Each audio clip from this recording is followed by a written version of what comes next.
So hello everyone, I welcome you all to I point 17 November 2020 की the Hindu newspaper analysis session में। अगर बात करें यदि आज के इंपॉर्टेंट आर्टिकल्स की जो कि द हिंदू न्यूज़पेपर में आए हैं तो वे कुछ उस प्रकार से हैं कि जिन पे हमें डिस्कशन करना है। तो पहला जो आर्टिकल है मॉडर्ना वैक्सीन की तरफ से, जिसने कुछ दावे को लेकर हाईलाइट फॉर्म में है। साथ ही साथ 3 टॉटरी एक एडिटोरियल पेज का आर्टिकल है, उस पर हम लोग जानेंगे। साथ ही साथ स्टेप बेस्ड टेक्नोलॉजी, यानी कि इस पर पिछले दिनों भी आर्टिकल्स आ चुके हैं और आज भी हम आए हुए हैं, तो आज भी हम इससे संबंधित सभी एस्पेक्ट को डिस्कस करेंगे। और साथ में साथ स्टेटस ऑफ वुमेन के बारे में एक छोटा सा इंपॉर्टेंट आर्टिकल आया हुआ है, उसको देखेंगे। और फाइनली आज के द हिंदू बेस्ट क्वेश्चन को कंप्लीट करते हुए आज के सेशन को कंप्लीट करेंगे। तो फ्रेंड्स, स्टार्ट करते हैं अपने डिस्कशन को। तो जो पहला आर्टिकल है उस पर लिखा हुआ है 3 टा ट्रीट। 3 टा ट्रीट का मतलब कि थ्रीट है या ट्रीट है, बात हो रही है अर्थात RCEP का, रीजनल कंप्रेहेंसिव इकोनॉमिक पार्टनरशिप की, कि इसका जो संपूर्ण जो बैठक है, इसका जो साइन होना था वो पिछले संडे को सभी जो इसके 15 देश हैं वो कर चुके हैं। अर्थात इसमें बेसिकली लिखा हुआ है कि the final agreement of RCEP covers various issue that India has flagged. तो इंडिया इसमें बेसिकली शामिल नहीं हुआ। अगर इंडिया शामिल हुआ होता तो इसमें 16 कंट्री ने इसमें पार्टिसिपेट किया होता, जबकि इंडिया ने अपने आप को पुशअप वहाँ से आउट कर लिया और अब 15 देशों ने वहाँ पे बेसिकली अपना साइन अप कर लिया है। अब इसी पे बेसिकली बातें हो रही है कि इंडिया ने साइन अप क्यों किया, क्योंकि हम जानते हैं कि इंडिया जो है अपने कुछ इंटरेस्ट को प्रोटेक्ट करने के लिए, इंडिया जो है अपने कुछ इंटरेस्ट को प्रोटेक्ट करने के लिए इस जो पार्टनरशिप थी, जो बहुत एक बड़ी विस्तृत तौर पे जो एक फ्री ट्रेड एग्रीमेंट था, यानी कि FTA था, इसमें इंडिया अपने कुछ डिमांड को रखा था जिसकी पूर्ति न होने पर वो इस पार्टनरशिप से या फिर इस ऑर्गेनाइजेशन से अपने आप को अलग कर लिया। क्योंकि इंडिया जानते हैं कि खुद सेल्फ रिलायंट के पथ पे अग्रसर है, और अगर वो फ्री ट्रेड एग्रीमेंट जैसे बड़े बड़े मतलब कि ऐसे एक महत्वपूर्ण सिस्टम में अगर भाग लेता है तो कहीं ना कहीं उसकी जो खुद की रिलेवेंसी है वो कहीं ना कहीं प्रोटेक्ट नहीं होती है। यानी कि the regional comprehensive economic partnerships was signed in existence Sunday by 15 countries led by China. तो ये जो RCEP था इसको साइन किया गया पिछले संडे को, जिसमें 15 कंट्री हैं, जिसको लीड किया गया किसके द्वारा? China, Japan, south Korea, Australia, New Zealand, और जो उसके 10 आसियान ग्रुप थे, यानी कि 10 आसियान ग्रुप और 5 ये China, Japan, south Korea, Australia और न्यूजीलैंड। तो टोटल 15 देश इसको मतलब बेसिकली लीड कर रहे हैं। तो ये कहीं ना कहीं अपने आप में वर्ल्ड लार्जेस्ट ट्रेडिंग ब्लॉक्स है। क्या है? वर्ल्ड लार्जेस्ट ट्रेडिंग ब्लॉक है। अब हम जानते हैं कि ये जो RCEP है एक फ्री ट्रेड एग्रीमेंट है। क्या है? फ्री ट्रेड एग्रीमेंट है। जैसे अगर हम बात करें, इंडिया ने अपने आप को इससे अलग कर लिया खुद को, उस तरह एक ब्रेक्जिट वर्ड का यूज हुआ, Brexit negotiation between Britain and EU। तो ब्रेक्जिट का मतलब क्या होता है? आप देखिए, ब्रेक्जिट का मतलब ब्रिटेन एग्जिट फ्रॉम EU, यानी कि ब्रेक्जिट का मतलब होता है Britain exit from EU। EU का मतलब होता है यूरोपीय यूनियन। तो यूरोपीय यूनियन से किस प्रकार या फिर यूरोपीय यूनियन से ब्रिटेन जिस प्रकार अलग हुआ, इसी को हम लोग ब्रेक्जिट के नाम से जानते हैं। तो वहाँ से अलग होने के बाद जो ब्रिटेन की एक्टिविटी है, ब्रिटेन अपने इकोनॉमिक्स को कैसे मेंटेन रखेगा, ये सब एस्पेक्ट जो है उस पर फॉलो हो रहा है। तो ठीक उसी प्रकार इंडिया भी अगर RCEP से अलग हो रहा है तो उस पर क्या क्या एस्पेक्ट को फॉलो करने चाहिए। साथ ही साथ अगर हम बात करें RCEP के सदस्यों की और RCEP के पार्टनरशिप की, तो इसमें given that the RCEP members now account about 30% of the global GDP and 1/3 of the global population. यानी कि इसमें लगभग भारत विश्व का 1/3 हिस्सा इसमें सम्मिलित है। यानी कि जब सबसे अधिक पॉपुलेशन वाले कंट्रीज़ हैं वो सब RCEP में सम्मिलित है। साथ ही साथ पूरे वर्ल्ड की जो 30% GDP आती है वो इन 15 देशों के माध्यम से आती है, और वो सभी देश RCEP से बेसिकली जुड़े हुए हैं। तो और सभी देशों की जो अपेक्षा है कि वो भारत को भी इसमें सम्मिलित करेंगे, क्योंकि भारत भी अपने आप में एक इम्पॉर्टेंट एस्पेक्ट हो जाता है। तो ये कहीं कुछ बेसिक एस्पेक्ट हैं, इसको आप सभी लोग तैयार रख सकते हैं। देखते हैं फ्रेंड्स नेक्स्ट आर्टिकल को। इस आर्टिकल में आप देख पा रहे हैं लिखा है needed a policy framework in step with technology. देखो, जो टेक्नोलॉजी का जो स्टेप हो रहा है, धीरे धीरे बढ़ रही है टेक्नोलॉजी, इसके लिए कहीं ना कहीं पॉलिसी फ्रेमवर्क होना चाहिए। क्योंकि देखिए, हम सभी जानते हैं कि आज के ज़माने में हर चीज़ जो डाटा पे डिपेंड हो चुकी है। किस पे डिपेंड हो चुकी है? डाटा पे। तो डाटा अपने आप में इंपॉर्टेंट हो जाता है, उसी इंपॉर्टेंसी को ये आर्टिकल भली बात कृतार्थ कर रहा है। अर्थात लिखा है technology has evolved in the later part in 20th century and the early part of 21st century. The traditional boundaries between goods and services have blurred by virtue Moore's law, computing capability have surged faster and capability of traditional industry।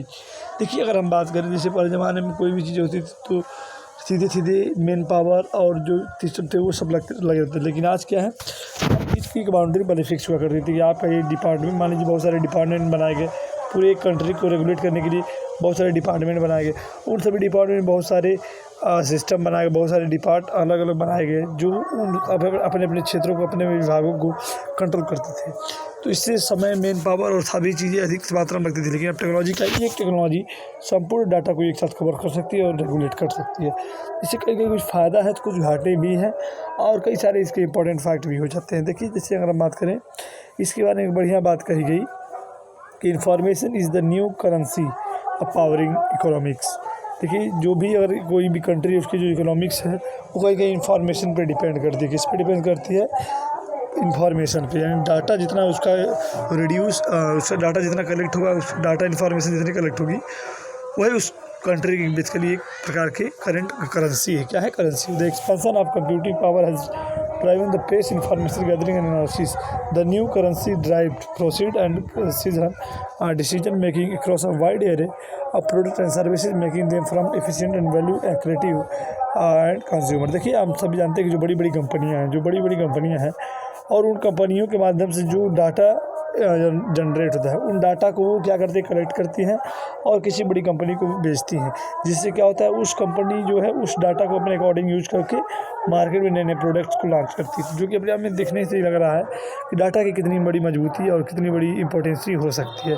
तो यही बात इस पूरे article में कही जा रही है कि उस डाटा की एनालिसिस करना, उसकी गैदरिंग करना, ये कहीं कहीं इंफॉर्मेशन में उसकी बढ़ोतरी करता है और यही इसीलिए डाटा को क्या कहा गया? करेंसी कहा गया। क्या कहा गया? करेंसी। और ये अगले स्टेप में आप देख भी पा रहे होंगे लिखा हुआ data is a new currency. Data is a new currency. यानी let's look at the traditional good, the automobile.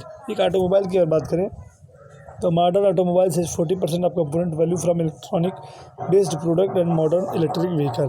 तो ये आप समझ चुके होंगे कि इसका मतलब क्या है। अब देखिए अगर हम बात करें बेसिकली टोटल ओवरऑल तो हर कंपनी जो अपने आप को टेक्नोलॉजी में ढाल रही है और इस टेक्नोलॉजी में ढालने के साथ साथ वो इन डाटा को कलेक्ट कर रही है और डाटा का अपने इंटरेस्ट के अकॉर्डिंग उसको यूज कर रही है। ये कहीं ना कहीं अपने मनमाना चल रहा है, तो इसको कहीं ना कहीं अपने आप में प्रोटेक्ट करने की जरूरत है और इसका एक पॉलिसी, इसके लिए एक पॉलिसी फ्रेमवर्क बनना चाहिए कि डाटा किस प्रकार हम लोग जनरेट करेंगे, किस प्रकार इसका मतलब यूज किया है, इसका क्या सिस्टम होना चाहिए। क्योंकि डाटा अगर इंडिया के बाहर जाता है तो इंडिया के सभी जो बेसिक जो एस्पेक्ट है वो कहीं कोई दूसरी कंट्री जा सकती है और उसके अपने इंटरेस्ट के अकॉर्डिंग उसका यूज कर सकती है। तो ये कहीं इसके लिए इसको रेगुलेट करने की आवश्यकता है। यही इस पूरे आर्टिकल में हमें देखने को मिलेगी। फ्रेंड्स बात करें द नेक्स्ट आर्टिकल की। इस आर्टिकल में लिखा है फॉलन थ्रू द क्रैक्स। देखिए इसमें बेसिकली वुमेंस के बारे में बहुत ही बेहतर आर्टिकल आया है और वुमेंस की अगर जहाँ भी बात आती हैं तो ये आपके जीएस पेपर 1 के दृष्टिकोण से इम्पॉर्टेंट हो जाता है। यानी जीएस पेपर 1 के दृष्टिकोण से आपका जो वुमेंस एम्पावरमेंट पे है इसे बेसिकली अपने में इंपॉर्टेंट होता है और इस पर कुछ डाटा दिया हुआ है, इसको हम समझेंगे। The year of 2020 marks the anniversary of 2 major events concerning the status of women. तो ये जो साल रहा वो बेसिकली 2 मेजर इवेंट किया किसमें, concerning the status of women. वो स्टेटस ऑफ वुमेन पर बेहतरीन चिंता जता रहा है। देखिए अगर बात करें वुमेन के बारे में कुछ डाटा की तो वो आपके लिए इंपॉर्टेंट हो जाता है, जिसमें आप देख रहे होंगे कि लिखा हुआ है कि the gender gap in work face. The gender gap in work face participation यान demonstrating one of the lowest labor participating rates for women which have been consistently declining since 1950। तो 1950 के बाद जो वुमेंस की जो वर्कशिप है यानी work force है वो कहीं लगातार डिक्लाइन हो रहा है। और रिसेंटली एक पीरियोडिक लेबर फोर्स सर्वे यानी रिलीज़ किया गया जो कि PLFS जिसको हम कहते हैं, ये 18-19 indicate dramatic fall the absolute employment of women.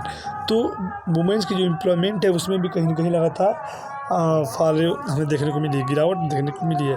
And more women's faces decline in labour participation rates from 2011 to 2019। 2011 से लेकर 2019 की अगर बात करें जो लेबर पार्टिसिपेटिंग है वो भी कहीं कहीं डिक्लाइन हुआ है। इंडिया की अगर बात करें वो कितना हुआ है, रूरल एरिया फ्रॉम 35.8% टू 26.4%, यानी कि लगभग 35.8% से गिरकर 26.4% हो गया। और जो स्टेजेशन इन अर्बन एरियाज़ है ये लगभग अराउंड 20.4% रहा है। Further more the world economics forum global gender gap report rank India at 149 among 153 country. और जो वर्ल्ड फोरम जो ग्लोबल जेंडर गैप रिपोर्ट जो प्रकाशित करती है, उसने इंडिया के लिए 149वीं रैंक निर्धारित की। कितने कंट्रीज में? यानी 153 देशों में जो भारत की रैंकिंग है वो है 149। ये अपने आप में भी एक डाटा इंपॉर्टेंट हो जाता है। साथ ही साथ जो इकोनॉमिक पार्टिसिपेशन है, अपॉर्चुनिटी है, वो उसको ये दर्शाता है। और the gender wages gap is highest in Asia. पूरे एशिया में सबसे अधिक जेंडर गैप इसमें है, भारत में हमें देखने को मिलता है। With women 34% below man. लगभग कितना परसेंट? 34%। हाँ, अकॉर्डिंग टू 2019 ऑक्सफैम रिपोर्ट। ये जो रिपोर्ट 34% की दी गई है, वो किसके तरफ दी गई है? ऑक्सफैम रिपोर्ट के अंतर्गत वुमेन्स की रिपोर्ट हमें देखने को मिली है। तो इसी को आप सभी लोग बेसिकली रीड कर सकते हैं, इसको पूरे एस्पेक्ट को डील कर सकते हैं। तो जो यहाँ से डाटा कोट हो रहे हैं, उसको आप सभी लिख कर अपने कभी भी BSc राइटिंग में कोट कर सकते हैं, उसको इंपॉर्टेंस को दिखा सकते हैं। तो फ्रेंड्स, बात करें यदि नेक्स्ट की, तो इसमें आप देख पा रहे हो early data show vaccine 94.5 effective. तो ये आप लगातार न्यूज़ में देख रहे हो, नई नई जैसे एस्ट्राजेनेका हो गई और भी बहुत सारी स्पुतनिक हो गई, सारी जो कंपनीज़ हैं लगातार दावा करेंगे मेरी दवाई इतनी इफेक्टिव है, मेरी दवाई इतनी इफेक्टिव है, मेरी वैक्सीन इतनी इफेक्टिव। इस डाटा में देखने को मिलेगा। तो मॉडर्ना जो है एक प्रकार का मतलब कि एक संस्था है। मॉडर्ना स्टडी में ये पाया गया है कि इसकी जो दवाई है लगभग 94.5% जो है इफेक्टिव है। तो ये आपको थोड़ा सा देख सकते हैं फ्रेंड्स। बात करें आज के द हिंदू बेस्ट क्वेश्चन की, तो आप सभी लोग वुमेन एम्पावरमेंट पे आप सभी लोग 100 वर्ड्स में लिखने का प्रयास करेंगे। तो वुमेन एम्पावरमेंट पे 100 वर्ड्स में आप सभी लोग इसके सभी एस्पेक्ट को दर्शाने का प्रयास करेंगे। तो फ्रेंड्स, आज के सेशन में इतना ही। आई होप ये सेशन आप सभी के लिए इंपॉर्टेंट रहा होगा, हेल्पफुल रहा होगा। तो फ्रेंड्स, आज के सेशन में इतना ही। अगले फिर मिलेंगे, तब तक के लिए नमस्कार और धन्यवाद।